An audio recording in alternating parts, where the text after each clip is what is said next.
সোহান ফিরবেন এটা আমি বলতে পারতাম, তিনি যদি কখনো কুমিল্লা ভিক্টোরিয়ান্সের হয়ে খেলতেন তাহলে আই কুড গ্যারান্টি যে সোহান ফিরবেন। কীভাবে দেখেন আসলে মানুষকে অনুশীলন করার দরকার নাই, নাকি হোটেলে থাকলে আসলে একটু বেশি রিল্যাক্সে থাকা যায়, পরিবেশ ভালো খেলা যায়?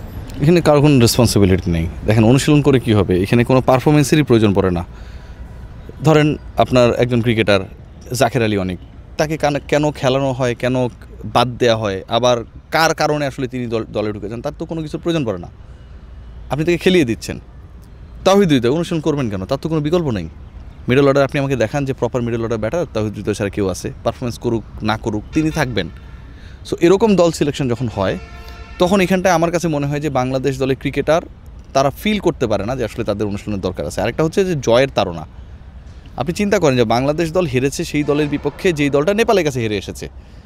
সো আমার কাছে খুব অদ্ভুত লাগে, আমার কাছে লজ্জা লাগে, জানেন, আমার কাছে খুব নিজেকে বেলজ্জা মনে হয় যে বাংলাদেশ দলের আমরা একটা সাপোর্টার বা এই দলকে নিয়ে আমরা কাভারেজ দিই যে এই দলটা ওয়েস্ট ইন্ডিজের বিপক্ষে যেভাবে হেরেছে, যেই ধরনের এই দলের ব্যাটাররা যে স্টাইলে ব্যাটিং করেছে, ইন্টারন্যাশনাল ক্রিকেটে এরকম ক্রিকেটার সিলেকশন করা, 11তে নামিয়ে দেয়া, এটা আসলে খুব প্রশ্নবিদ্ধ।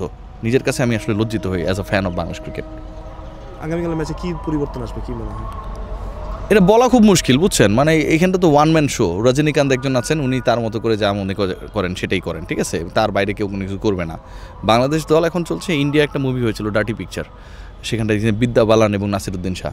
সো এই জায়গাটা আসলে ওই যে মানে বিদ্যা বালান নাসিরুদ্দিন শাহর ভূমিকায় কি আমি জানি না, বাট পুরো পিকচার যেটা চলছে, সিন্ডিকেটবাজি যেভাবে চলছে, ইটস টোটালি ডার্টি। মনে হয় কি সোহান ফিরবেন পরের ম্যাচে? মানে ভেরি ডিফিকাল্ট টু গেস, সত্যি কথা, বুঝছেন। সোহান ফিরবেন এটা আমি বলতে পারতাম, তিনি যদি কখনো কুমিল্লা ভিক্টোরিয়ান্সের হয়ে খেলতেন তাহলে আই কুড গ্যারান্টি যে সোহান ফিরবেন। আই হ্যাভ নো আইডিয়া যে সোহান ফিরবেন। সেঞ্চুরি মারার পরেও সোহানকে বাদ দিতে পারে। তানজিদ তামিম টি-20তে ভালোই খেলছেন, আসলে ওনাকে নিয়ে আপনার মূল্যায়নটা কি? Tanzid Tamim is unlucky. Last ম্যাচটা এত ভালো খেলার পরও শুধু পার্টনারের কারণে যে প্রেশারে পড়লেন এবং ওই প্রেশারে পড়ার কারণে যেভাবে আউট হয়ে গেলেন, বাংলাদেশকে যেতে পারলেন না। So Tanzid Tamim is a very good cricketer, very class cricketer, and আমরা আসলে যে এক্সপেক্টটা করি তার কাছ থেকে তিনি সেটা চেষ্টা করতেছেন কিন্তু দেয়ার। আর সবচেয়ে বড় ব্যাপার কি, end of the day it's all about partnership. আপনি যদি প্রপার পার্টনারশিপ করতে না পারেন, সেটা টিমে হোক কিংবা টিমের বাইরে হোক, তাহলে কিন্তু আপনি ক্লিক করতে পারবেন না। গতকালকে পার্টনারশিপ হয়নি, আপনি দেখেছেন যে অপর প্রান্তে যখন বিলো 100 স্ট্রাইক রেটে ব্যাট করছেন তানজিদ তামিম আউট হয়ে গেলেন, এবং কোনো ধরনের পার্টনারশিপ আমরা কোনো জায়গায় দেখিও নাই। সো এই পার্টনারশিপ মানে কি? পার্টনারশিপ মানে একটা সমন্বয়। পার্টনারশিপ মানে কিন্তু আপনি সব কিছু করলেন, আরেকজন অল্প অল্প করে করলো, এটা কিন্তু পার্টনার না। পার্টনার মানে হচ্ছে কি? পার্টনার মানে সাথী, সঙ্গী, একই রেসে একই পেসে আপনি চলবেন।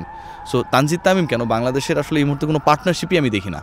একটা সময় পার্টনারশিপ হতো মুশফিকের সাথে, তামিমের, রিয়াদের সাথে, সাকিবের, প্রচুর পার্টনারশিপ আমরা দেখেছি, বাংলাদেশ জিতেছিল। এখন আসলে কে কার partner, you have no idea. একদম শেষ প্রশ্ন, নাসুমকে নিয়ে আপনার মূল্যায়ন কি? অসাধারণ খেলছেন, আরও ভালো খেলবেন। নাসুম আহমেদের ব্যাটিংটার উপরে যদি একটু কেউ নজর দেয়, তিনি তো চ্যাম্পিয়ন বলেন নো ডাউট, গতকালকে ম্যাচ তিনি ঘুরিয়ে দিয়েছেন, তাহলে আমার কাছে মনে হয় যে Nasum Ahmed is going to be a very good allrounder.